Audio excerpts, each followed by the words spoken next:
¿Qué tal? Muy buenas tardes a todos. Nuevamente bienvenidos a este congreso, al quinto Congreso Internacional de Neuroeducación 2021 por la Universidad José Martí de Latinoamérica. Y esta tarde me da mucho gusto y agradezco el espacio que me brindaron para poder estar en esta sesión. Mi nombre es soy el maestro Alan Flores, docente de la Universidad José Martí de Latinoamérica. Y el día de hoy me siento muy feliz de estar presentando en esta masterclass que tenemos al doctor Eliud Quintero Rodríguez con la sesión llamada Innovación y Tecnología Educativa, líneas de desarrollo e investigación en diseños de ambientes educativos innovadores. Para comenzar, vamos a hablar un poco, vamos a dar una semblanza sobre el doctor Eliud Quintero, quien él es doctor en innovación educativa por el Instituto Tecnológico y de Estudios Superiores de Monterrey. También es profesor de la Escuela de Humanidades y Educación en el TEC de Monterrey, Campus Monterrey. Egresó como licenciado en matemáticas con mención honorífica por la Universidad Autónoma de Nuevo León. Se ha desempeñado como especialista en diseño y desarrollo curricular. También es especialista en tendencias educativas y como profesor de cátedra para la Escuela de Ingeniería y Ciencias de nivel profesional en el Tecnológico de Monterrey. También el doctor ha publicado artículos de investigación y divulgación científica, así como capítulos de libro en temas de innovación y tecnología educativa. Sus líneas de desarrollo e investigación abordan diseño de ambientes educativos innovadores, la integración de tecnologías para la educación y la evaluación para el aprendizaje. El doctor Eliud participa como consultor, formador, docente, evaluador, ponente y tallerista en congresos y foros nacionales e internacionales en temas de innovación educativa. Entre sus más recientes proyectos están Transformación Educativa para la Postpandemia, destinado a funcionarios nacionales y provinciales del sector educativo argentino a través de la Fundación Bush y Born en el 2020. Y el diseño es en el diseño de impartición del curso del taller Innovando mi labor docente aprovechando la era digital. También ha sido impartido esto a directores, a personal de escuelas educativas de la educación pública de Nuevo León, de la Secretaría, en coordinación con la Fundación Treviño Elizondo durante el 2019 y 2020. Actualmente funge como director nacional del Programa de Innovación Educativa en el Tecnológico de Monterrey, en México. Doctor Eliud, estamos muy agradecidos por su participación de esta tarde y adelante, le dejamos el espacio. Hola, ¿qué tal? Muy buenas tardes, noches a lo mejor para algunos colegas que nos acompañan. Alan, al contrario, te agradezco mucho la presentación y el espacio para poder compartir con mis colegas en esa sesión ya que escuchaba, ¿no? Tenemos una charla también bastante interesante y bueno, pues sin más preámbulo me voy a permitir compartir algunos apoyos que he preparado justamente para esta sesión. No sin antes desearles que se encuentren bien, en casa, con salud, que sobre todo es lo más importante en este momento. Como Alan me hacía favor de anticipar, voy a hablarles sobre todo del contexto del diseño de ambientes innovadores para el aprendizaje, sobre todo en estas modalidades mediadas por tecnología, ¿no? Entendiendo que el proceso que hemos vivido derivado de la pandemia de alguna manera ha acelerado, ¿verdad? Un proceso que la educación veníamos intentando hacer y un poco postergando, ¿verdad? Esta necesidad educativa que hubiésemos estado preparados, a lo mejor lo hubiéramos deseado o tendríamos las herramientas y el equipamiento tecnológico, pedagógico y demás, nos tocó hacerlo. De alguna manera, dentro de todos los efectos colaterales que han sido derivados por la pandemia, pues ha de alguna manera acelerado, ¿verdad? Este proceso de integración de tecnologías para el aprendizaje y sobre todo, bueno, de voltear a ver nuevamente pedagogías innovadoras que nos permitan tener esas interacciones mucho más efectivas con los estudiantes. Desde esa mirada es que voy a compartir algunas ideas, algunas estrategias también que pueden ser implementadas en contextos presenciales, mediados por tecnología a través de plataformas de videoconferencia, como en este momento, o a lo mejor integrarlas en modalidades híbridas que seguramente en muchos de los casos estaremos por retomar. Entonces, eso va a ser un poquito el enfoque que les voy a compartir. Espero que pueda aportar también algunas ideas que consideren que sobre todo tiene una aplicación práctica, más allá del discurso y lo que yo les pueda comentar. Si identificamos alguna idea o alguna estrategia que podamos luego reflexionar, incorporar quizá a nuestros entornos educativos, creo que va a ser un logro. Específicamente vamos a hablar de estrategias de aprendizaje centradas en el estudiante y con mayor razón en contextos mediados por tecnología. Voy a centrarme particularmente a hablar de dos de las tendencias en innovación educativa que ha generado mucho más revuelo, que ha generado el interés también de la comunidad académica por la oportunidad que han tenido de integrarse desde un punto de vista de pedagogías innovadoras y con el uso de tecnologías para la educación. Voy a hablar en específico sobre el aprendizaje invertido y la gamificación del aprendizaje, entendiendo que quienes estamos reunidos acá, pues probablemente participamos en el diseño, ¿verdad?, de sesiones para el nivel superior de educación, pero también quienes podamos participar a lo mejor en contextos de media superior o básica, también encontraremos algunas nociones que puedan apuntar a contribuir ahí. Bueno, pues quería abrir con esta frase, ¿verdad? Nos encaminamos hacia una nueva profesión en la que el desafío es hacer aprender más que enseñar. El tema no es aquí si Eliud o alguno de los colegas puede dar una masterclass a través de una plataforma de videoconferencia mostrando algunas cuestiones que se han aprendido en los últimos años en particular, sino qué tipo de experiencias educativas mediadas por tecnología puedo diseñar con la intención de que del otro lado de la pantalla sucedan cosas que queremos formar, ¿no? Ese es el real desafío, más allá que aprender a usar plataformas de videoconferencia, poder incorporar o integrar a mis clases alguna aplicación muy particular como un Kahoot o algo así, es cómo integro eso al servicio de una pedagogía que me logre desarrollar habilidades en mis estudiantes, ¿no? Aunque esta frase pareciera que fue enunciada, ¿verdad?, en estos últimos años, la verdad es que no, tiene más de una década y en general la educación ha intentado empujar cambios en los que todavía nos ha costado un poco movernos hacia allá. No quisiera hacer una presentación sin antes tener alguna oportunidad para poder interactuar con quienes estamos aquí. Sé que a lo mejor en este momento habrá algunas personas que nos acompañan y a lo mejor nos están escuchando. Probablemente alguien esté preparando por ahí la cena o esté en algún tránsito. Para quien sí les sea posible hacer esta breve interacción, les agradecería si pudiéramos ir al chat. En el chat he dejado un link y ese link nos lleva a esta actividad en Menti que he puesto por acá. Va a tomar un par de minutitos nada más, es muy sencilla. Si alguien se siente más cómoda o cómodo, de la parte izquierda de la pantalla tenemos un código QR, ¿verdad? Si tenemos a la mano algún móvil, algún dispositivo tecnológico y podemos escanear ese código QR, igualmente nos vincula a la aplicación. O lo más sencillo es voy al chat, doy clic al link y automáticamente estoy por ahí.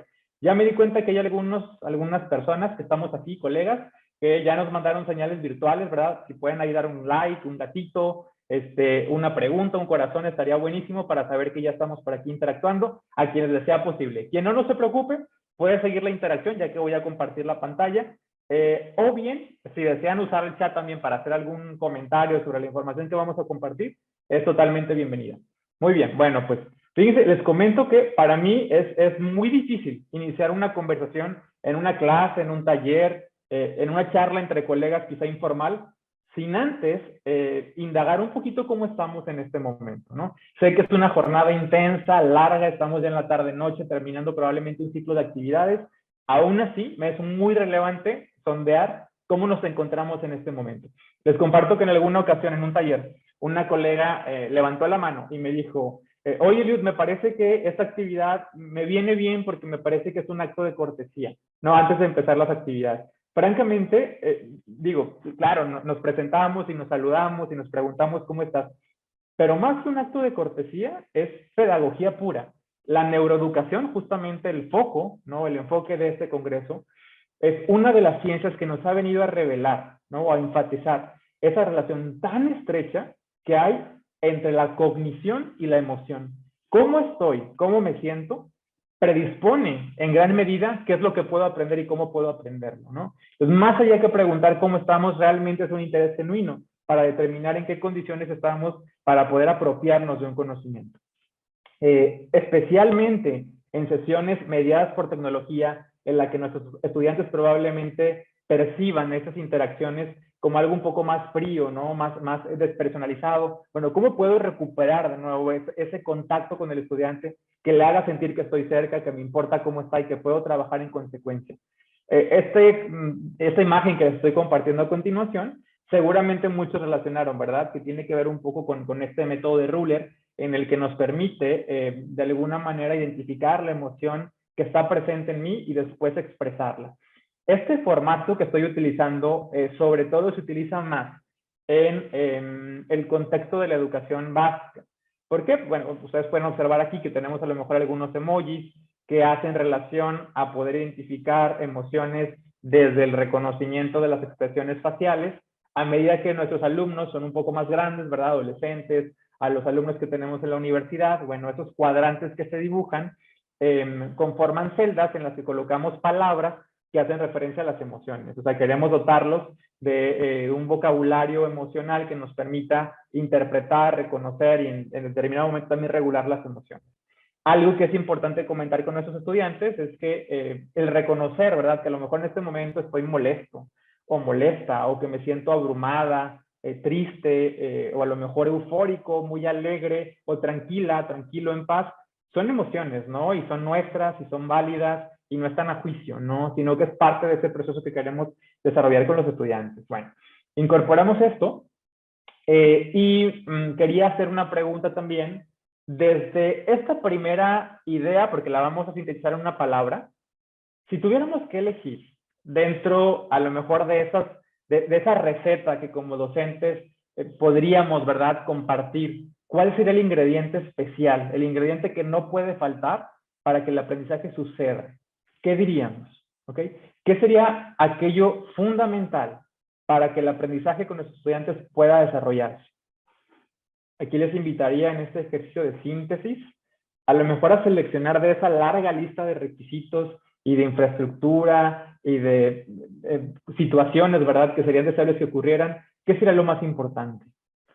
Aquí comienzan a aparecer algunas palabras, tanto en el mente y también en el chat veo que nos comparten algunas, sobre todo resalta la actitud, también aparece la motivación, está el interés, aparece el juego, el gusto, la disposición, aparece estabilidad emocional, aparece también adaptación, alegría, creatividad, definitivamente todas esas palabras fundamentales para que el aprendizaje tenga oportunidad de suceder. En mayor o en menor medida, ¿verdad? Podemos incidir en ellas, pero algo que a primera vista reconocemos es que la motivación es algo que fuertemente influye en el aprendizaje, ¿verdad? Influir puede ser que favorablemente me lleva a aprender o a lo mejor puedo generar el sentido contrario. Pero bueno, la motivación está aquí presente.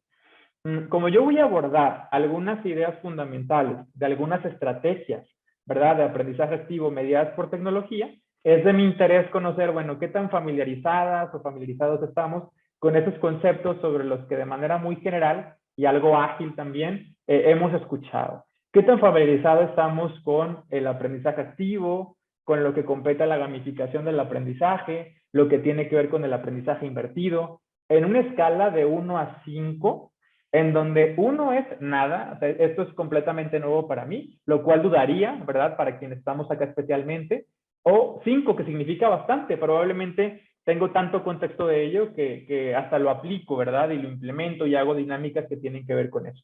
Bueno, aquí comenzamos a observar cómo estas gráficas, ¿verdad?, de manera dinámica nos empiezan a generar algunos datos, algunos indicadores. Por ejemplo, para mí es importante ahorita reconocer que cuando hablamos del aprendizaje invertido, aprendizaje activo, si me posiciono sobre esa gráfica, veo la distribución de frecuencias, veo que el número que aparece por aquí encerrado representa el promedio de las votaciones, que en una escala de 1 a 5, un 4 para el aprendizaje activo es un valor moderadamente alto, ¿verdad? Seguramente ya tenemos mucho en cuanto a la experiencia práctica o a lo mejor también hemos leído, investigado en cuanto a ello. La gamificación puntúa un poquito más bajo, 3.2, muy cerca también del aprendizaje invertido, que de alguna manera son valores moderadamente altos considerando esta escala de 1 a 5, ¿no? Normalmente hago algún tipo de actividad detonadora con los estudiantes que me permita también estar sensible a, en este ejercicio de autoevaluación, cuánto consideran que saben sobre algún tema o que tienen contexto sobre algún tema que vamos a abordar en la sesión. Muy bien, muchas gracias, colegas, por permitirme este primer ejercicio para poder conocer un poquito más, al menos en esta autopercepción, sobre estas cuestiones. Pues muy bien, ahora sí entrando un poco en materia y sobre todo entendiendo el espacio que tenemos aquí, que es corto en tiempo, voy a hablar de algunas características que tienen esas estrategias centradas en el estudiante o como la literatura las refiere, estrategias de aprendizaje activo. Cuando hablamos de estrategias de aprendizaje activo, estamos haciendo referencia a enfoques pedagógicos, ¿sí?, que se orientan al diseño de experiencias de aprendizaje que están centradas en el estudiante, ¿no? Es esta visión de cómo genero dinámicas e interacciones en mi clase, teniendo como punto de partida la experiencia del estudiante, más que mis habilidades como profesor para poder compartir un contenido, ¿no? Específicamente, tienen como características que están orientadas al estudiante, esto que comentábamos antes, son variadas. Escuchaba que en la conferencia anterior nos hablaban también de estos modos preferentes por aprender, ¿verdad? O estos a lo mejor inclinaciones que tienen los estudiantes para participar en actividades o en la presentación de contenido a través de diferentes formatos o estímulos, ¿no? Se potencia el trabajo cooperativo también de manera importante, más en un contexto como el que estamos viviendo, digital, globalizado, en el que tipo de problemáticas que nuestros futuros egresados harán frente requieren a lo mejor la interdisciplina para poderse resolver, tienen que ver con distintos contextos. Las generaciones que estamos atendiendo en las universidades, incluso en los niveles educativos previos, son una generación con características particularmente distintas probablemente a las que nosotros nos tocó formar. Son estudiantes muy interesados por fenómenos globales como el cambio climático, como el luchar por oportunidades de acceso, de inclusión a diferentes grupos generalmente subrepresentados y demás. Y esos intereses e inquietudes que traen nos ofrecen oportunidades para vincularlos con los contenidos que trabajamos con ellos. Tienen un contexto de evaluación a través de diferentes formas. También escuchaba que en la conferencia previa hacíamos referencia, ¿verdad?, a intenciones de la evaluación y a ejercicios que estaban enfocados con una auto, co o heteroevaluación que podríamos desarrollar con los estudiantes. Esas son características que comparten aquellas estrategias de aprendizaje activo. Pero les comentaba también al inicio de la sesión que mucho sobre mi interés va a ser enfocarme en dos en particular y sobre todo acompañarles con algunas ideas sobre cómo puedo aprovechar el potencial de estas estrategias centradas en el estudiante en el diseño de clases sincrónicas, asincrónicas o presenciales con alguna participación de tecnologías para la educación. La primera de ellas tiene que ver con el aprendizaje invertido, ¿no? Un concepto que en los últimos años ha venido generando mucho interés en la comunidad educativa en general. Y cuando hablamos de aprendizaje invertido, tal vez una primera pregunta que surge es, bueno, ¿qué es lo que se invierte? ¿O en qué sentido estamos hablando de una inversión del aprendizaje? La lógica que hay detrás del aprendizaje invertido tiene que ver con ese escenario, voy a decir un poco más conservador, tradicional, ¿verdad? En la que como profesor imparto una clase, ¿no? Y probablemente una clase un poquito más teórico-conceptual. Y las actividades, iba a decir en casa, pero ese concepto de en casa como que ya se diluye un poquito en la actualidad. Aquellas actividades que hacemos fuera de lo sincrónico, ¿no?, como de tarea, tienen más que ver con la aplicación del conocimiento. Entonces, la lógica de una secuencia un poquito más regular, tradicional, tiene que ver con que el profesor imparte una explicación durante la clase y deja alguna tarea para después de ella, ¿no? La propuesta del aprendizaje invertido tiene que ver justamente con esa inversión de orden, pero también de los roles. Mientras que la primera está más centrada en la participación del profesor activamente, la segunda lo que propone es poner como centro aquellas actividades que requieren la aplicación del conocimiento, mientras que como profesores ofrecemos retroalimentación en tiempo real, en vivo. Aquí hablo particularmente de generar un juego de roles, debates, de trabajar en la resolución de algún proyecto, analizar dilemas éticos, lo que tiene que ver a lo mejor con algunas actividades que requieren que los estudiantes trabajen en grupos de colaboración con retroalimentación del profesor. A eso nos referimos con aquellas actividades que nos puedan favorecer la aplicación del conocimiento mientras recibimos retroalimentación. Dicho lo anterior, podemos encontrar que en una secuencia de aprendizaje invertido confluyen tres momentos, ¿no? Hay un antes de una clase sincrónica, como la que está ocurriendo en este momento, hay un durante esa clase y hay un después de la clase. Seleccioné el aprendizaje invertido porque es una de las estrategias centradas en el estudiante, con mucho potencial para generar clases interactivas, pero que al mismo tiempo ha estado rodeado por mitos, ¿no? En la literatura les llaman misconceptions, como concepciones erróneas o alternativas. Mucho se ha dicho que el aprendizaje invertido es una estrategia que descansa en enviar videos a los estudiantes para que los revisen previo a clase, ¿no? Y trabajar en la clase con esa información que el estudiante ya debe saber. Y como se los he escrito, y seguramente así se puede percibir, pues genera una inconformidad, un descontento por parte de los estudiantes y probablemente por parte de los profesores, ¿no? Más aún en un contexto como el que estamos viviendo, en el que decimos, bueno, los estudiantes, nosotros mismos, estamos expuestos a un buen número de horas frente a la pantalla y todavía no pretendemos que el estudiante revise videos antes de la clase para participar en ella una vez que se supone que se han preparado ahí. No necesariamente. El enfoque del aprendizaje invertido no es dejar videos para que revisen los estudiantes previo a clase, aunque esa cuestión es legítima, por lo que les voy a comentar a continuación sobre cómo surge esa denominación del aprendizaje invertido.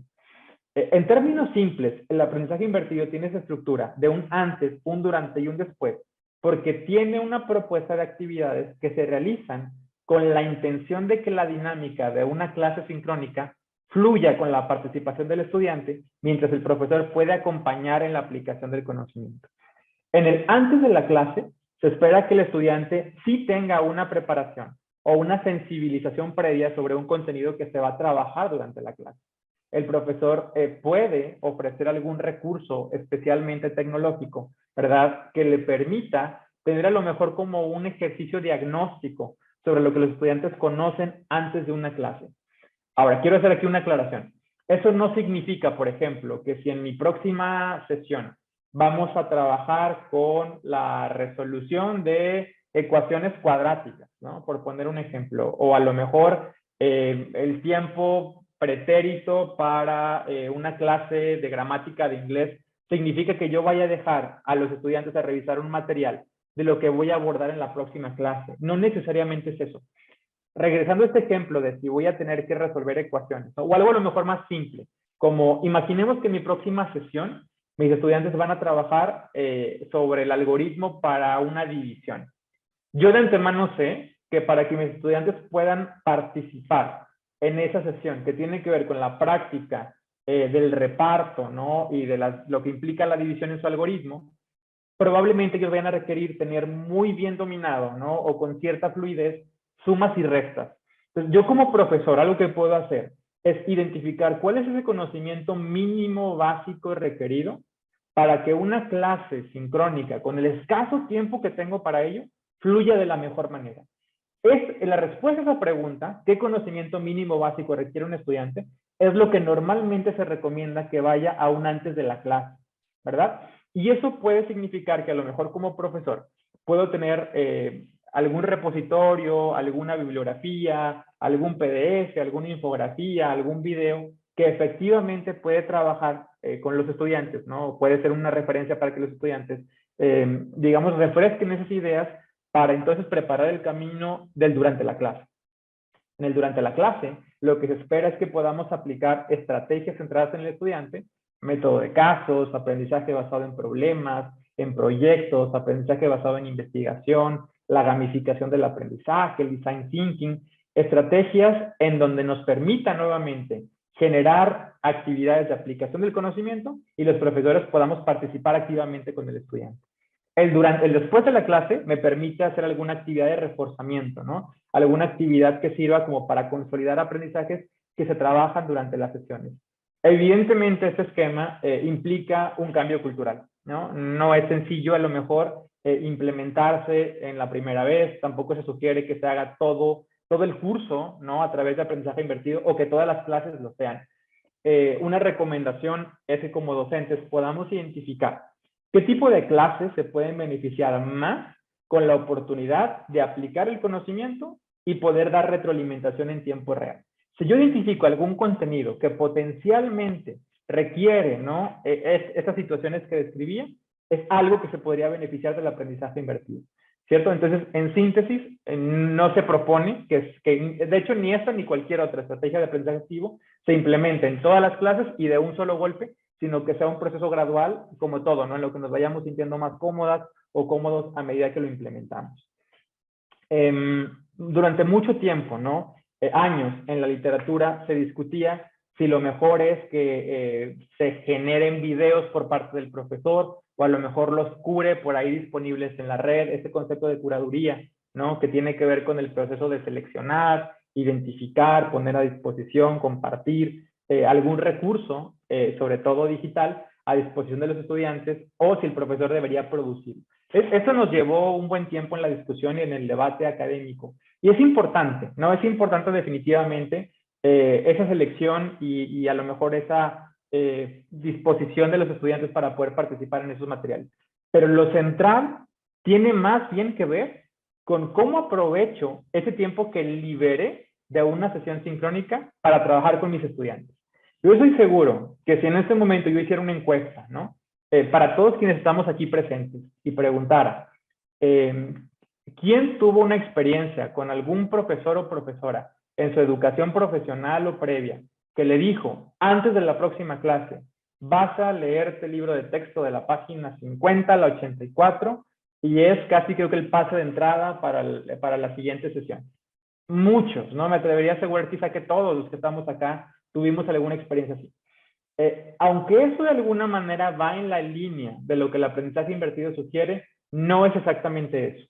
Yo puedo decir, por ejemplo, que en mi próxima sesión vamos a revisar el tema de polígonos. Y entonces voy a requerir que todos los que están acá copien en su cuaderno las definiciones de esos conceptos que voy a utilizar en la siguiente clase. Pero ¿qué pasa si en la próxima clase, una vez que nos conectamos y llegamos ahí, y yo les digo, colegas, abran su cuaderno de notas porque voy a dictar las definiciones que vamos a trabajar? Probablemente muchos estaríamos pensando cuál fue el valor agregado de que yo previamente haya hecho ese ejercicio, si de todas formas lo íbamos a realizar aquí en la clase, ¿no? Entonces, la visión más bien del aprendizaje invertido es cómo aprovecho el potencial que tiene ese tiempo de una clase sincrónica o presencial para poder utilizar aquellos conceptos, nociones o ideas que el estudiante probablemente trae.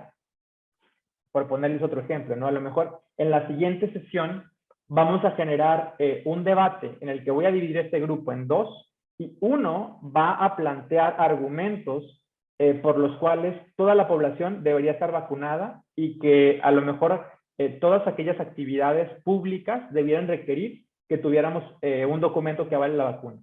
El otro grupo va a proponer una postura en la que, o a través de la cual no estaría de acuerdo con estos enunciados que acabo de decir, ¿no? Y eso obviamente nos implica, para poder participar en esa actividad, estar informados, habernos documentado, haber revisado alguna información. De eso se trata el aprendizaje invertido. Ahora, ¿cómo surge, no? ¿De dónde viene este movimiento que antes los invitaba realmente a reflexionar? ¿Es algo nuevo en la educación o es algo que toma un auge por la distribución, el acceso a las tecnologías, ¿no? Y a los recursos y los medios y las redes sociales? Les cuento brevemente que esta tendencia toma fuerza y sobre todo su denominación de aprendizaje invertido refiere por ahí de finales de la década de los 2000. Se habla de los profesores universitarios Bergman y Sams, quienes en su interacción con estudiantes, ¿verdad?, que participaban en múltiples actividades artísticas, culturales, deportivas, anticipaban con los profesores y les decían, oye profesor, yo no voy a poder asistir a la próxima clase porque voy a participar en el torneo representativo de la universidad y no voy a poder estar acá. ¿Cómo puedo hacer para acceder al contenido, a tus explicaciones, a los ejemplos, a las actividades? Y entonces algo que los profesores comenzaron a hacer fue a videograbar algunas de las clases o a lo mejor a videograbar esas explicaciones en las que compartían con los estudiantes información sobre aquellos conceptos más difíciles de entender. Yo, por ejemplo, sé que a mis estudiantes les cuesta mucho trabajo comprender o aplicar este concepto y por lo tanto, esos profesores grababan algunas explicaciones, ¿verdad?, a través de las pantallas, donde hacían ejemplos, donde hacían algún análisis, ¿no?, en algún contexto muy particular sobre estas ideas y entonces lo ponían a disposición de los estudiantes. Eso se popularizó, ¿no? No solamente entre sus colegas en la universidad, generó, ¿verdad?, un revuelo entre la comunidad académica en general y entonces empezó a posicionar esta tendencia del aprendizaje invertido como una oportunidad para preparar algunos materiales o revisión de algunos contenidos y aprovechar el tiempo sincrónico de una forma mucho más activa para el estudiante. Otros más bien se inclinan a pensar que este movimiento del aprendizaje invertido surge a raíz de la charla TED que hace Salman Khan. Seguramente identifican ese nombre, es el creador de Khan Academy, y su historia es más o menos similar, también generando algunas explicaciones que videogrababa para la resolución de algunos ejercicios de matemáticas muy específico, comenzó a compartir esos videos hasta que se dio cuenta que, como diríamos ahora, ¿no? Se hicieron virales, llegó a mucha gente y los empezó como a capitalizar en lo que ahora Khan Academy ofrece. Bueno, como se pueden dar cuenta, en los antecedentes tuvo mucho que ver con esta cuestión de la generación de videos. Hoy reconocemos que si bien el video, ¿no? O cualquier contenido multimedia, obviamente es potencialmente atractivo para los estudiantes, no es la única forma en la que yo puedo preparar, ¿no? O entregar algún recurso que pueda servir a los estudiantes para revisar previo a una sesión sincrónica, interactiva y demás.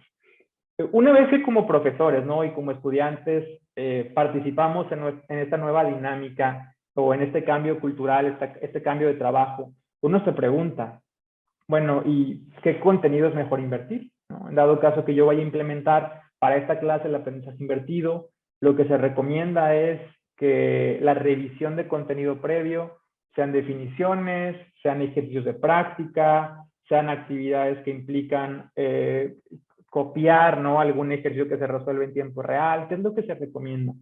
Bueno, ahora les pongo en la pantalla, ¿verdad? Este esquema que tiene que ver con la taxonomía de Bloom para la era digital, ¿no? Esta modificación que tuvo más recientemente, que de alguna manera nos orienta sobre qué tipo de actividades podríamos implementar cuando el aprendizaje invertido es el centro del diseño de una experiencia de aprendizaje. Aquellos niveles más básicos, ¿no? Aquellos niveles cognitivos más básicos, como podrían ser las habilidades de recordar o de comprender, es lo que se sugiere que estudiantes que van a participar en una actividad de aprendizaje invertido puedan trabajar, ¿no? Aquellas actividades que implican a lo mejor algo más con la memoria, algo más con la comprensión, para reservar aquellas actividades, ¿no? De orden superior o niveles cognitivos a lo mejor complejos, como podrían ser aplicar, analizar, evaluar, o incluso la posibilidad de generar algún prototipo o alguna actividad, ¿verdad? Que genere algún producto, algo tangible, en acompañamiento con el profesor, ¿no? Es esta idea de poder aplicar el conocimiento generando algún elemento que digamos, refiera la aplicación de un conocimiento. Bueno, eso por una parte es lo que tiene que ver con el aprendizaje invertido. Hay muchísimo que discutir sobre esto mismo, ¿verdad? Y cómo acompañar a los procesos docentes vinculados a este cambio cultural y también abordar otras muchas inquietudes que seguramente pueden estar en este momento, ¿verdad? Entre nosotros, como, bueno, ¿qué pasa si llego a la sesión y mis estudiantes no se prepararon como yo lo esperaba? O si el aprendizaje invertido de alguna manera se contrapone a que un profesor utilice el tiempo sincrónico para hacer una exposición de contenido, lo cual no es el caso, ¿no? O sea, sería muy distinto llegar a una sesión sincrónica en la que de manera natural el estudiante, después de haber tenido esa interacción con un recurso previo o un contenido, ya tiene dudas, ¿no? Ya le han surgido algunas preguntas y en la clase es un buen momento para poder plantearlas, abordarlas, discutirlas y demás. Comparto que yo recuerdo todavía en la facultad, ¿no? En la universidad, tenía un profesor que en una clase nos habló sobre gravitación. Y cuando llegamos a esa clase, el profesor dijo, chavos, chavas, hoy vamos a aprender cómo orina un astronauta, ¿no? Yo no sé si fue por morbo, por la cuestión que generó ahí expectativa en el profesor, pero a todos nos tenía enganchados con su clase, ¿no? De alguna manera supo conectar, digamos, el contenido del que iba a hablar con una situación que nos era familiar, incluso hasta cómica. A partir de eso, ¿verdad? Es que podemos generar también, echando mano de diversos recursos detonantes, esa motivación de la que hablábamos antes en esta nube de palabras en el mente. Entonces, bueno, en la siguiente parte de la conversación, igual quería abrir con esta frase en la que aprender no es un deporte en el que se pueda ser espectador, Sí, probablemente puedo ganar una experiencia, un conocimiento básico sobre cómo alguien nada estando en las gradas, pero no voy a aprender realmente o no voy a desarrollar realmente esa habilidad o ese conocimiento hasta no estar en el agua, ¿no? Y esa es la idea de las estrategias de aprendizaje activo. Una de las palabras por ahí que salía en el Menti cuando hablábamos de, bueno, ¿qué es importante para que el aprendizaje ocurra? Alguien comentaba el juego y está vinculado con este concepto de la gamificación del aprendizaje. Es otra de las tendencias que igualmente ha generado mucha expectativa y mucho interés en un contexto educativo como el que estamos viviendo, en el que a quién no le ha pasado llegar a una clase, ¿verdad? Y tener probablemente alumnos desinteresados, a lo mejor desmotivados, cámaras y micrófonos apagados, y donde como profesor dices, uy, me cuesta un poco más de trabajo poder enganchar e interactuar con mis estudiantes, ¿no? ¿Qué tipo de recursos puedo echar mano para generar espacios de comunicación, de interacción, de colaboración, que me permitan incidir también en la motivación del estudiante? De alguna manera, las respuestas a esas inquietudes que a lo mejor se han agudizado en una época como esta viene dado por la gamificación del aprendizaje. Igualmente, ¿no? Si en este momento hiciera una encuesta de un par de preguntas y dijera, ¿quién de los que estamos aquí hemos participado en alguna actividad gamificada o hemos estado inmersos en alguna situación en la que se aplica la gamificación del aprendizaje? Yo esperaría que todas y todos los que estamos acá levantáramos la mano, porque así ha sido, ¿no? Cuando hablamos de tendencias en innovación educativa, en la gran mayoría de los casos, hablamos de propuestas que no surgen en el contexto de la educación. De hecho, la gamificación del aprendizaje, bueno, la gamificación es un ejemplo de ello. La gamificación surge en el contexto de la mercadotecnia, de los negocios, con la intención de influir en el comportamiento de los usuarios. Quien a lo mejor, no sé si es un buen ejemplo en el contexto de la pandemia, pero quien iba muy frecuentemente al cine, casi cada semana, ¿no? Y de repente te entregan este pase de 2x1. Evidentemente la intención es que, bueno, puedas volver a visitar el establecimiento de entretenimiento, te acompañe una persona y puedas consumir más productos de la dulcería tal vez. Cuando vas a tu centro comercial que frecuentas más, no voy a decir nombres porque nos cobran el comercial, pero cuando vas a ese centro comercial y te entregan un monedero electrónico para que puedas hacer uso de esos beneficios o esas recompensas, es una actividad gamificada. Cuando vas a una tienda de conveniencia y te encuentras por ahí el empleado del mes, es otra forma de incluir el comportamiento de quienes participan, ¿no? en ese comercio. De alguna manera la gamificación lo que ha venido a hacer muy bien dentro del marketing, los negocios, es eso, ¿no? Influir en el comportamiento del usuario. ¿Qué tiene que ver entonces la gamificación con la educación? ¿O qué es la gamificación del aprendizaje? La gamificación lo que busca es influir en la participación, la colaboración, la interacción y la motivación del estudiante para con el aprendizaje. Probablemente quienes estamos acá hemos presenciado, o a lo mejor hemos sido nosotros mismos, ¿no? Quienes nos hemos vinculado a alguna actividad lúdica, ¿no? A través de un juego, un videojuego, y nos hemos dado cuenta de que es una experiencia que te engancha, ¿no? ¿Quién no ha visto, por ejemplo, a un adolescente participar en alguna actividad tipo de juegos o videojuegos en donde algo que es muy interesante, si un estudiante fracasa, y por favor pónganle comillas a eso, ¿no? Si un estudiante fracasa en una experiencia de videojuego, esa interfaz le ofrece cierta información que punto seguido el estudiante dice, ya sé cómo lo voy a volver a intentar, ya sé ahora qué es lo que tengo que hacer para mi próximo intento, con esta idea, ¿verdad?, de mejora continua o de una iteración más cerca del proceso de lo que quiero conseguir. ¿Qué pasa iba a ser en un salón de clases, ¿no? Pero a lo mejor, ¿qué pasa ahora en un aula física o virtual en la que un estudiante está ante una prueba y fracasa? De nuevo, por favor, pónganle comillas a eso. En esa actividad y su respuesta natural, que es un examen de mate, por ejemplo, es, yo no sirvo para esto, quiero escoger una carrera que no tenga matemáticas, no me va bien.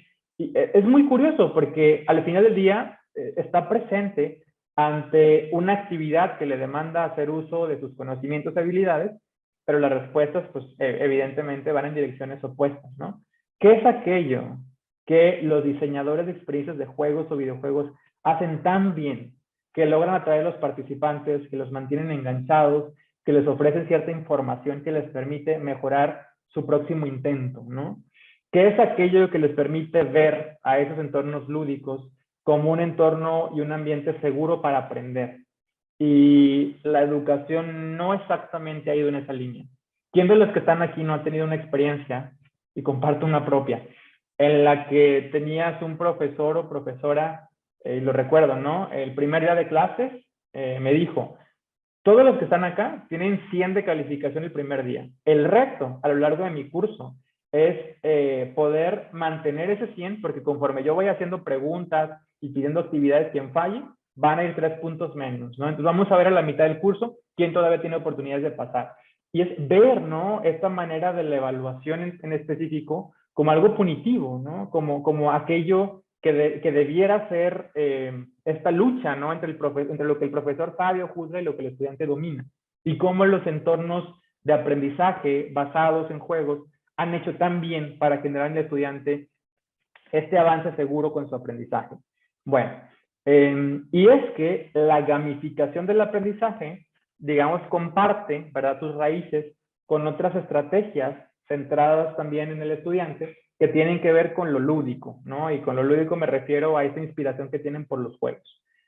En el contexto de la universidad, yo soy profesor universitario, algo también de lo que se critica mucho es, pero ¿cómo es que yo voy a implementar alguna actividad gamificada si yo no doy clases en primaria, ¿no? Como si esta idea de la gamificación estuviera vinculado al aprendizaje infantil. Ahora, tiene sentido esa crítica, porque aprendemos y exploramos el mundo jugando. Nuestro primer contacto, ¿verdad?, con el entorno es a través del juego. Y gracias a ello vamos ganando habilidades y conocimientos en este afán de descubrir.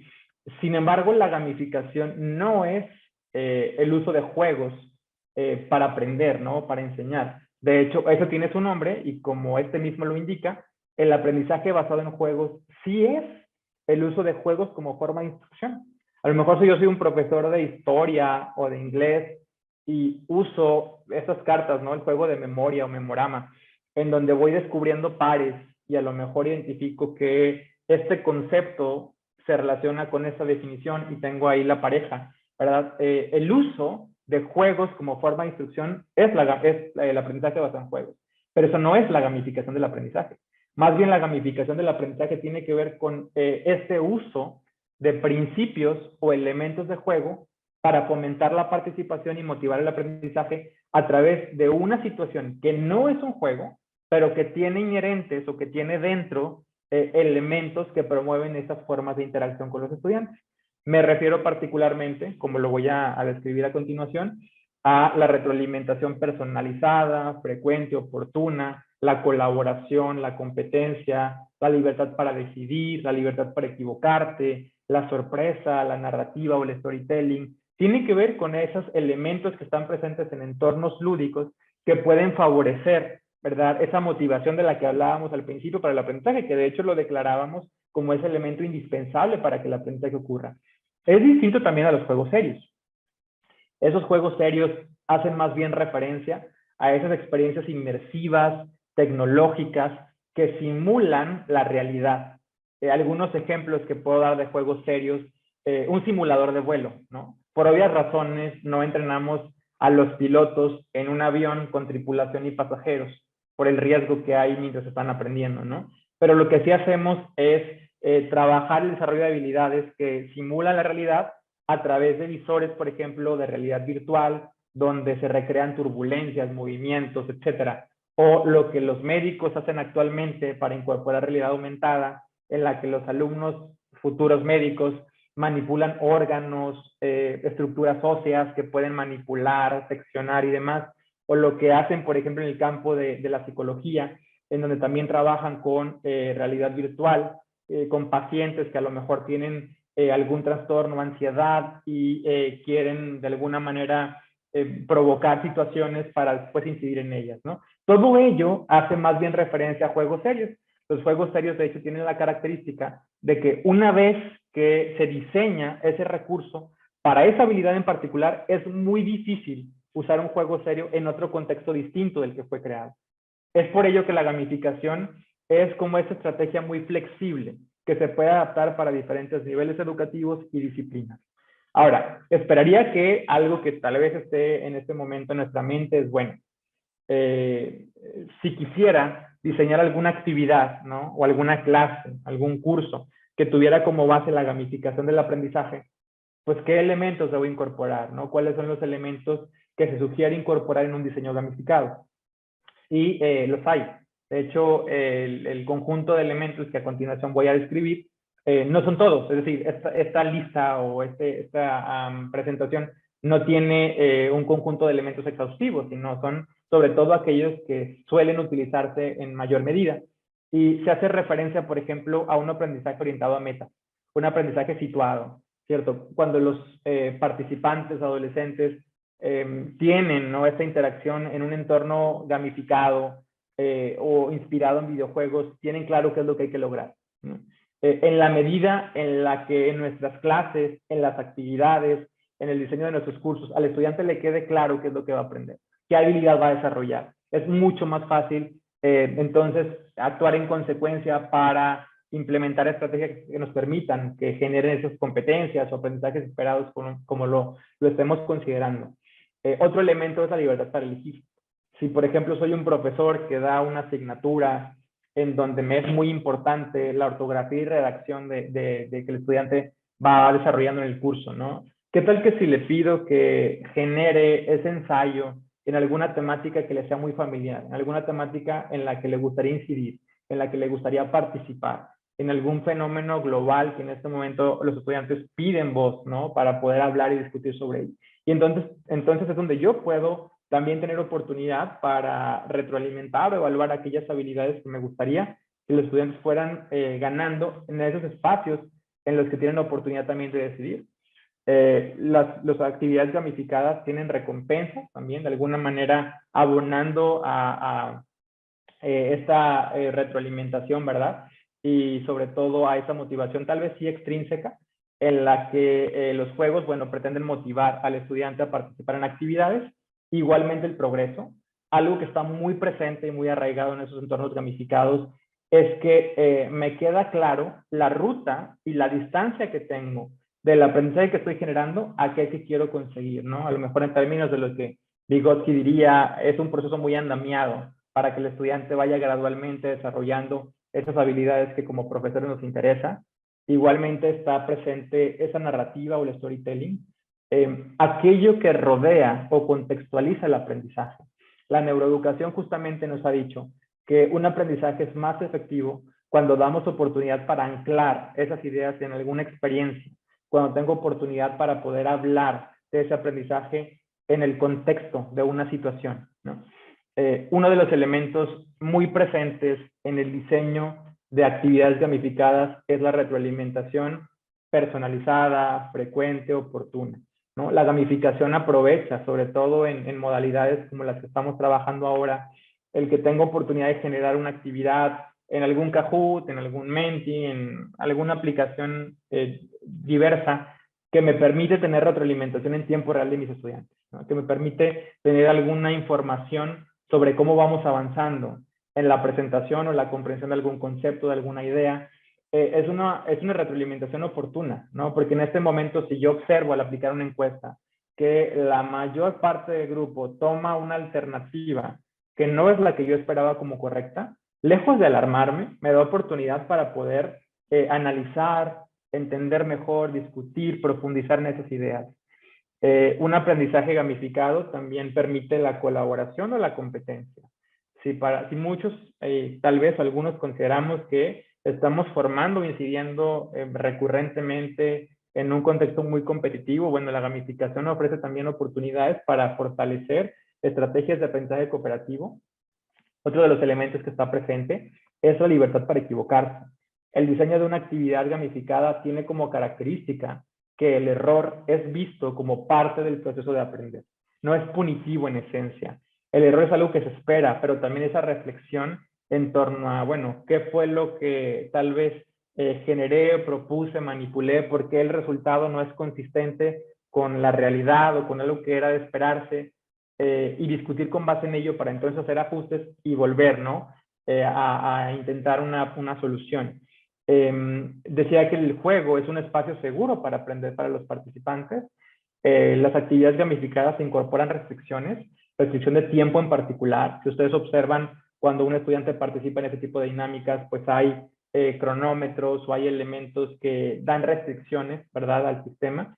Y otro de los elementos presentes también es la sorpresa, la posibilidad de tener nuevos escenarios, nuevos personajes, nuevas habilidades, nuevos contextos, es lo que mantiene a un participante cautivo en una experiencia gamificada.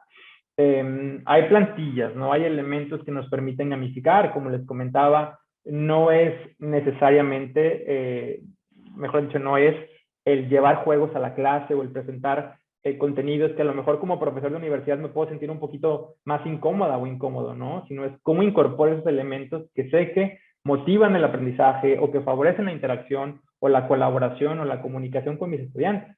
Una práctica a lo mejor que en este momento se me viene a la cabeza es cada vez que termino una unidad y quiero hacer una integración de conceptos o de definiciones o de ideas, a lo mejor traigo a mis estudiantes un Jeopardy, ¿verdad? Hay aplicaciones gratuitas como el Jeopardy Lab que me permiten configurar esta tabla, ¿no? Esta matriz en donde las columnas pongo categorías, en las filas, preguntas o conceptos o dilemas éticos o alguna cuestión en jerarquía de dificultad y pido a mis estudiantes que vayamos, bueno, respondiendo situaciones que yo mismo genero para poder repasar estos conceptos, ¿no? Una de las cuestiones también que debe estar presente cuando uno diseña una experiencia basada en la gamificación es el perfil de los jugadores, ¿no? Como el perfil de los estudiantes también debe ser considerado. Les comparto que en alguna ocasión, en uno de los talleres, un colega, ¿no?, levanta la mano y me dice, es que yo no estoy muy seguro de poder tener resultados efectivos, ¿no?, con la gamificación del aprendizaje porque ya tuve una experiencia y salió todo mal. Y yo le comentaba, ¿no? Profesor, ¿qué fue lo que hizo? Y me decía, bueno, pues yo soy profesor de matemáticas, íbamos a resolver unos ejercicios, unos problemas, y entonces dije que a mi grupo, que aquellos dos estudiantes que resolvieran los ejercicios más rápido y que me los mostraran aquí en la pantalla, en la cámara o en mi escritorio, pues iban a tener menos tarea, ¿no? Por darles un ejemplo. Y lo que sucedió es que solo esos estudiantes que son muy aplicados, que pues dominan más o menos mi materia, estaban en la actividad y el resto no. De hecho, ni siquiera les importó intentarlo, ¿no? Y lo que me hacía reflexionar entonces es que probablemente el diseño de una actividad basada en la gamificación estaba inspirado en un solo perfil de jugadores, que más o menos tiene relación a cuando yo diseño una actividad para un perfil específico de mis estudiantes. Y lo que sucede es que en una actividad gamificada de aprendizaje hay diferentes habilidades, intereses, ¿no?, también para participar en ella. Sí es verdad que cuando pienso en la gamificación, probablemente lo primero que viene a mi mente es ese perfil competitivo, el que le gusta mostrar lo que sabe, el que le gusta ganar, pero no puede ignorar tampoco que hay un perfil más explorador, ese perfil que es a lo mejor un poco más inquieto, ¿verdad? Y le gustaría encontrar las diferentes posibilidades, opciones. En ese ejercicio del Jeopardy que yo les decía, es el que va a querer saber qué hay en biología por 500 puntos y en inglés por 200, porque su curiosidad eso le va a dictar, ¿no?, en poder recorrer el diseño que un profesor crea.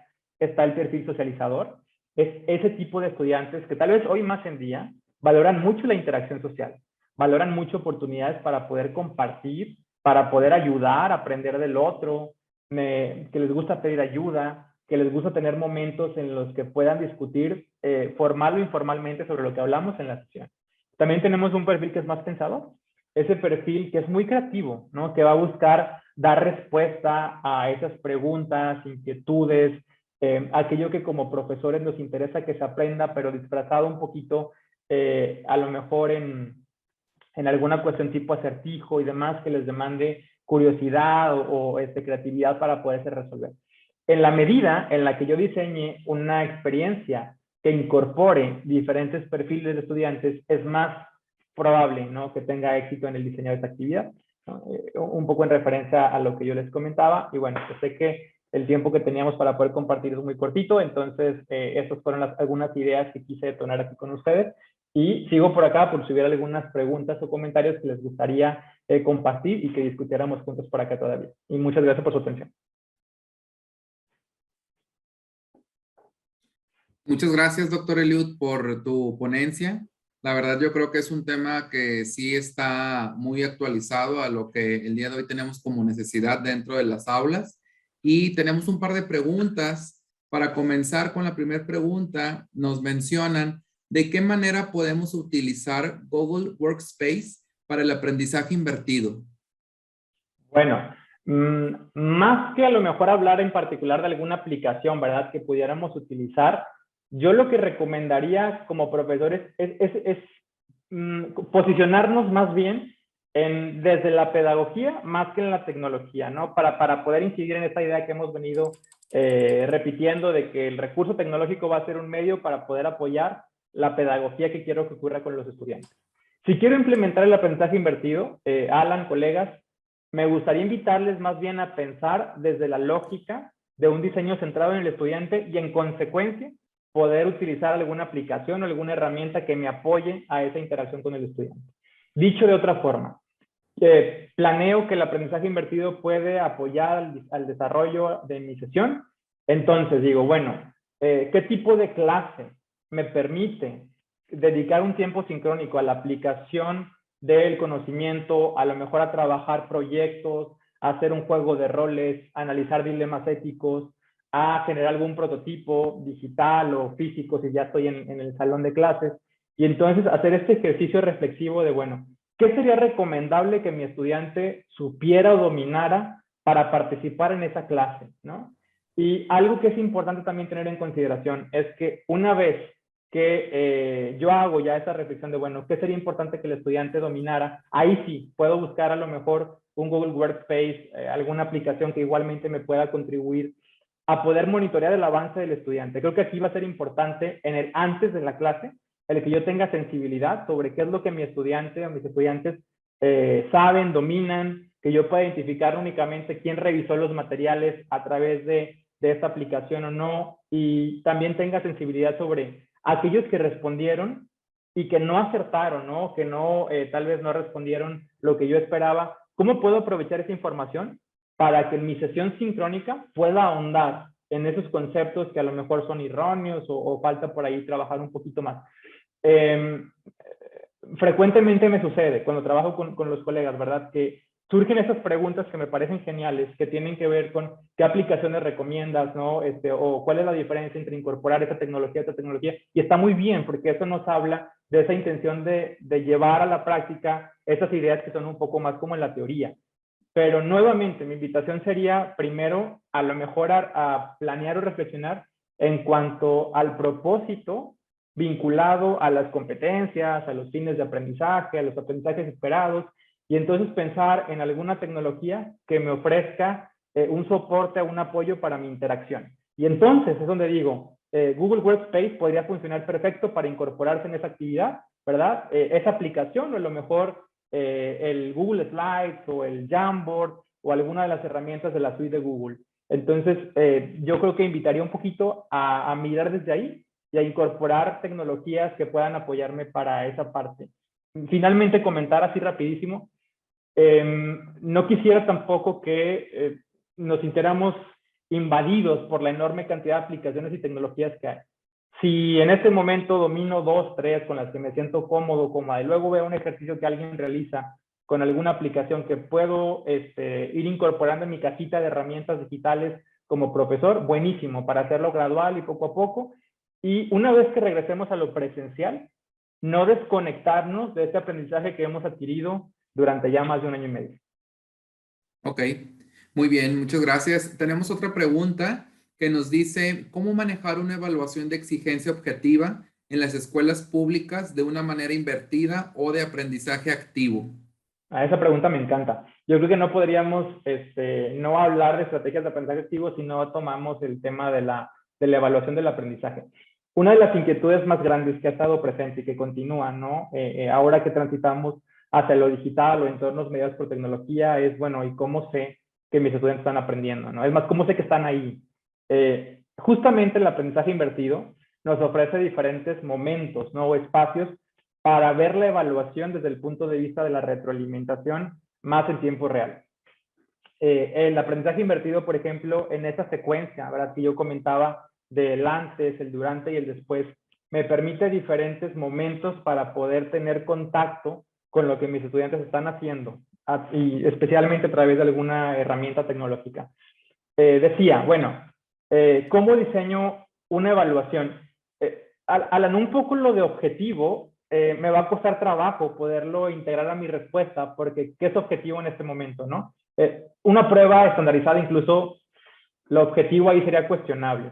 En dado caso, a lo mejor la cuestión sería, ¿cómo tengo información, ¿no?, más confiable, si queremos llamarlo así, sobre el proceso de aprendizaje de mis estudiantes? ¿Qué tal que si antes de la clase yo diseño alguna actividad o alguna infografía, dejo algún video, tengo alguna lectura, y yo diseño preguntas para el antes de la clase que no le implican a mi estudiante una revisión textual de, digamos, la información que está presente en el recurso? Quiero decir con esto, si yo, en la medida en lo posible en la que yo como profesor diseñe una actividad que al estudiante le implica algo más que buscar en el texto algo de memoria y poderlo localizar, sino poniendo alguna pregunta que tiene que ver con el análisis, con la aplicación, en donde yo pueda conocer o tener información sobre si mi estudiante está reflexionando sobre lo que me gustaría que trajera a la clase. Tengo una oportunidad importante en el antes de la clase de generar alguna actividad que me aporte información diagnóstica. Durante la clase, empiezo la clase en el aprendizaje invertido, hago alguna actividad de control de lectura. Si tengo ahí a los estudiantes conectados, como en este momento los participantes, y a lo mejor si alguien aquí se siente cómodo o cómodo con preguntar particularmente a quienes están aquí, ¿tú qué opinas sobre esta pregunta? De los materiales revisados, ¿qué recuerdas? Dime 2 ideas que hayas recordado de los materiales que revisamos, ¿no? Uno evalúa en todo momento en que está presente con los estudiantes, que está observando algo, ¿no? A veces pensamos que la evaluación tiene que ver con el momento en el que aplico un examen, el momento en el que reviso alguna tarea, y la verdad es que la evaluación es un proceso transversal a todo el proceso educativo, ¿no? Entonces, evalúo, si lo queremos ver así, cuando estoy en esta sesión y a lo mejor pido la participación de algún estudiante y reflexiono y escucho sobre aquello que le ha derivado la lectura que realizó o el video que vio o la infografía con la que trabajó y demás. Y en el después de la clase vuelvo a tener nuevamente oportunidad para que una vez que discutimos los temas en clase, pueda generar de nuevo, ¿no?, algunas actividades o instrumentos que me den información. Esta cuestión de cómo me aseguro, ¿verdad?, que el estudiante es el que lo trabajó y que no tuvo ninguna otra ayuda, o que no utilizó el Google, o que no utilizó el teléfono para poder, eso va a ser algo que va a ser fuera de nuestro control, ¿no? Simplemente porque pues lo tienen ahí al alcance. En lo que sí puedo incidir es en que si yo diseño una actividad que el estudiante puede resolverla con el hecho de googlear y encontrar la respuesta, entonces a lo mejor me voy a reflexionar si mi actividad de alguna manera incentiva o favorece o se presta para que alguien que es mi estudiante o no pueda hacer una búsqueda en Google, ¿no? O tal vez si mi actividad más bien propone la reflexión, el pensamiento crítico, su postura personal, es ahí en donde, aún teniendo los recursos a su disposición, lo que quiero generar o desarrollar en el alumno va más en ese sentido de habilidades cognitivas de orden superior que hacía referencia en la presentación. Muy bien. Por último, tenemos otra pregunta que nos dice, ¿qué tanto tiempo sugieres para un juego interesante? Ok, bueno, esta pregunta también es muy buena porque una de las cuestiones con las que tenemos ahí que echar malabares es con el tiempo y cómo distribuyo, ¿verdad?, actividades en una clase sincrónica. La respuesta ahí estaría muy en función, ¿verdad?, de las características de mis estudiantes. Probablemente el tiempo que vaya a dedicar a una actividad interactiva, pues no va a ser lo mismo para estudiantes más pequeñitos o de media superior o estudiantes universitarios, pero tal vez pensando en el contexto de la mayoría de quienes estamos acá, si yo tengo una clase de 50 minutos, ¿no?, por ponerle ahí algún número, va a ser importante que yo considere que en el diseño de esa clase va a ser importante que haya momentos instruccionales, ¿verdad?, donde yo como profesor voy a presentar un contenido, voy a lo mejor proveer de materiales, voy a dar un contexto sobre la actividad.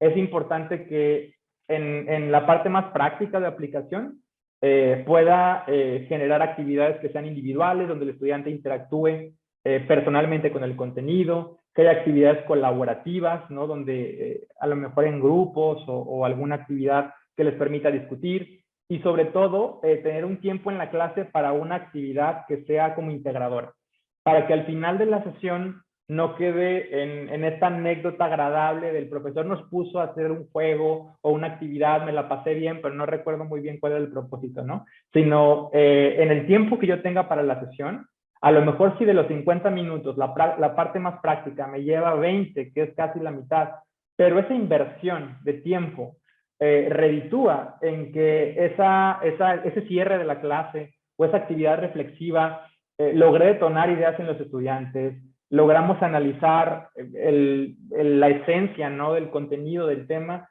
yo creo que estaríamos ahí bien logrados, ¿no? Tal vez si yo dedico una actividad interactiva en el 25-30% del tiempo de mi sesión, y eso es algo sencillo pero efectivo, yo creo que es suficiente para poderlo trabajar en la clase. Claro, muchas gracias, doctor Eliud. Por aquí pues hay un par más de preguntas y comentarios de los compañeros participantes que con gusto te lo vamos a hacer llegar. Y también entre ellos pues agradecen y te felicitan por esta ponencia. Igual de mi parte, muchas felicidades, muchas gracias por tu tiempo y por tu espacio y nos estamos viendo pronto. Claro que sí, al contrario, muchas gracias por la invitación. Es un placer siempre poder colaborar y discutir y aprender juntos. Espero que tengan una buena tarde-noche y vernos pronto seguramente. Claro, adelante, maestra María Luisa.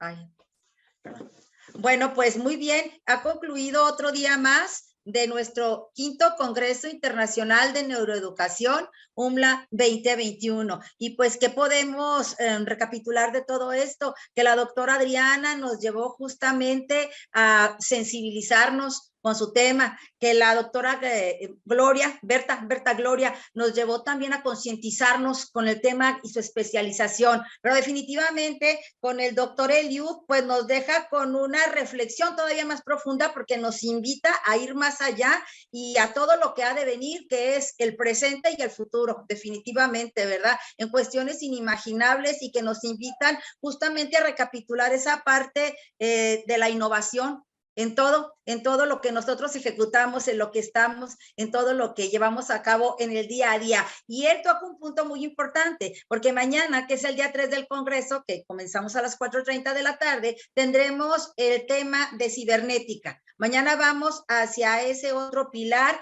y tendremos justamente como plato fuerte, comenzando las plataformas educativas, que volvemos a lo mismo, con esto que él nos deja hoy de tarea, las plataformas educativas que nos llevarán justamente a reconocer a 2 instituciones, se los adelanto, que justamente por esa visión y por sus buenas prácticas van a recibir mañana 2 distinciones muy especiales, por motivo por el cual nos sentimos también nosotros profundamente emocionados y apreciamos también que ellos formen parte de este congreso. Después de ese momento, nos iremos con el doctor Mario Nieves, quien él nos va a compartir justamente un tema que se titula No compartas, reacciona. Cibernética social, una visión integral frente al nuevo contexto. Y termina el doctor Mario Nieves y nos vamos con la participación de 4 talentosos Google Partners que vienen directamente de Google para estar con nosotros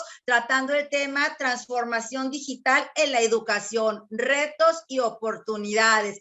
Nos damos cuenta cómo todo va de la mano de una o de otra manera, ¿verdad? Es el mundo de hoy, es el mundo del mañana, es el mundo del futuro. Entonces los invito para que mañana estén también con nosotros, acompañándonos en la tercera edición de este congreso, la tercera sesión, y les voy a pedir también, por favor, que nos apoyen contestando la encuesta que está apareciendo ya aquí en el Zoom. Es muy importante para nosotros sus comentarios y pues a nombre de la Universidad José Martí de Latinoamérica, desearles buenas noches y nos vemos mañana a las 4:30. Gracias, doctor Eliud. Gracias, maestro Alan. Gracias a todos nuestros asistentes. Nos vemos mañana. Buenas noches.